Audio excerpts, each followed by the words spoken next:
Dekabrın 16-sında Naxçıvan Dövlət Universitetinin təşkilatçılığı Türkiyənin bir sıra qabaqcıl universitet və texnoparklarının tərəfdaşlığı ilə texnoparkların təhsildə və iqtisadi inkişafda rolu mövzusunda 3-cü beynəlxalq simpoziumun açılışı olub. Simpoziumun məqsədi texnoparkların müasir təhsil sistemində və iqtisadi inkişafda rolunu elmi əsaslarla müzakirə etmək, beynəlxalq təcrübəni bölüşmək və yeni əməkdaşlıq imkanlarını dəyərləndirməkdir. Naxçıvan Dövlət Universitetinin rektoru Elbrus İsayev açılış nitqində bildirib ki, Azərbaycan Respublikası Prezidentinin Texnologiyalar Parkı haqqında nümunəvi əsasnamənin təsdiq edilməsi barədə fərmanı bu sahədə dövlət siyasətinin əsas çərçivəsini müəyyən edib. Rektor qeyd edib ki, texnoparklar dünya universitetlərində geniş tətbiq olunsa da, Azərbaycan ali təhsil sistemi üçün yeni və strateji əhəmiyyət daşıyan istiqamətdir. Bu baxımdan beynəlxalq təcrübənin öyrənilməsi prioritet hesab olunur. Elbrus İsayev vurğulayıb ki, Naxçıvan Dövlət Universiteti xüsusilə qardaş Türkiyənin aparıcı universitetlərindən texnopark təcrübəsini öyrənir. Bu məqsədlə qarşılıqlı səfərlər həyata keçirilib və nüfuzlu texnologiyalar parklarının fəaliyyəti ilə yerində tanışlıq olub. Rektor bildirib ki, universitetdə 4 hektar ərazidə texnologiyalar parkının yaradılması istiqamətində işlərə başlanılıb, layihələndirmə mərhələsi başa çatıb. Rektor əlavə edib ki, universitet ərazisində fəaliyyət göstərən innovasiya mərkəzi yeni innovatorların yetişməsi və texnoparkın fəaliyyətinə mühüm dəstək rolunu oynayacaq.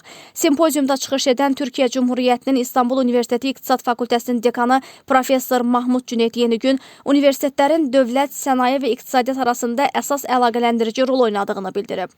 Professor texnoparkların elmi tədqiqat nəticələrinin praktik tətbiqə və iqtisadi dəyərə çevrilməsində mühüm mexanizm olduğunu qeyd edib.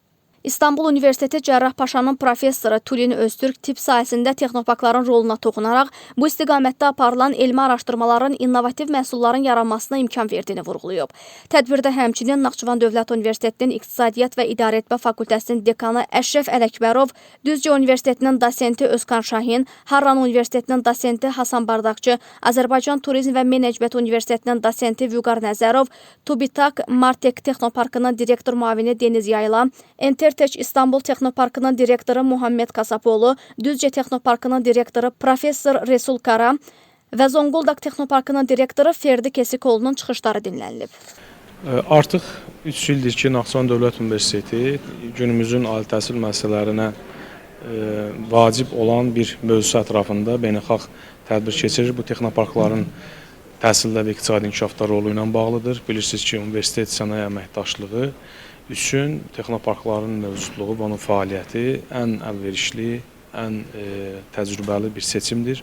Ona görə də dünya təcrübəsində olduğu kimi biz də Naxçıvan Dövlət Universitetində universitet sənaye və hökumət əməkdaşlığının bu modelinin inkişaf elətdirmək üçün hər il Naxçıvan Dövlət Universitetinin ev sahibliyində beynəlxalq simpozium keçiririk. Texnoparkların inkişafı Naxçıvan Dövlət Universitetinin strateji hədəfidir.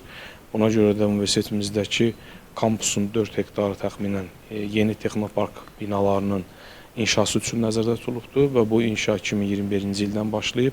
2021-ci ildən başlayan texnopark binaların və laboratoriyalarının 2026-cı ildə tamamlanması planlaşdırılır. Texnoparkların universitetlərdəki fəaliyyəti və universitet sənaye əməkdaşlığındakı rolu ilə bağlı biz kadr hazırlığı işlərinə diqqət artırmışıq. Cənab Prezidentin qarşımıza qoyduğu bu vəzifələrin icrasında aldığımız dəstək bizi gələcəkdə daha böyük layihələr icra etməyə sövq eləyir. Bilirsiniz ki, qeyri-neft sektorunun inkişafında bizim ölkə başçısının müəyyənləşdirdiyi əsas strateji hədəf elm tutumlu iqtisadiyyatın inkişafıdır. Elm tutumlu iqtisadiyyat öz-özlüyündə universitet sənaye əməkdaşlığı ilə bərabər bir ifadədir və bunun üçün universitetlər çox böyük bir məsuliyyət üstləniblər, öz öhdələrinə götürüblər. Akademisyen kendisini geliştirecek, eski bilgiyle kalmayacak, yeni bilgiden kopmayacak. Yoksa yeni buluşlar bulmak zorunda ki geleceğin, yarınımız olan gençlere yeni bilgiler öğretebilsin. Bunlar ancak teknoparklarda proje üreterek, yeni bilgiler üreterek, yeni bilgileri hoca, profesör de öğrenerek üniversitede öğrenciler öğretmesi lazım. Çocukların hayalleri, startuplar, artık yeni program yazılımcıları. Bu manada Naxçıvan Devlet Üniversitesi de çok büyük bir misyon üstlendi. Bütün dünyaya baktı. Sayın Rektörümüz çok vizyon sahibi, ufuk sahibi.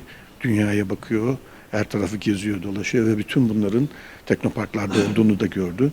İşte Naxçıvan Devlet Üniversitesi de bu misyonu üstlendi. Hem gerek yalnız Nahçıvan'ın değil, esasında Azerbaycan'ın, esasında bütün bölgenin de hem ekonomik kalkınması hem gençlerin yolunun açılması için en önemli belki de adım taşlarından birinin Teknopark'ın kurulması gerektiğini misyon olarak Nahçıvan Devlet Üniversitesi planladı ve çok yakında, uzun zamandır bunun üzerinde çalışıyor. Bu yüzden Nahçıvan Devlet Üniversitesi'ni de ayrıca bu atılımlarından dolayı kutluyor. Tebriklerimi ve teşekkürlerimi iletiyorum efendim. Simpozium öz işini bölmə iclasları ilə davam etdirib. 5 salonda 15 panel üzrə 150-dən çox elmi məruzə təqdim olunub. Tədbirdə onu xarici ölkədən olmaqla 30-a yaxın elm və təhsil müəssisəsinin nümayəndələri iştirak edib. Panel müzakirələrində texnoparkların iqtisadi səmərəliliyi, universitet sənaye əməkdaşlığının gücləndirilməsi, tətbiqi tədqiqatların kommersiyalaşdırılması, iqtisadiyyat, mühəndislik, informasiya texnologiyaları və tibb ixtisasları üzrə praktiki bacarıqların formalaşdırılması məsələləri ətrafında fikir mübadiləsi aparılıb. 2 gün davam edəcək simpoziumda məruzəçilərə sertifikatların təqdim olunması nəzərdə tutulur. Fəxriyə Səyyadova, Musa Süleymanov, Əkbər Vəliyev, NDO xəbər.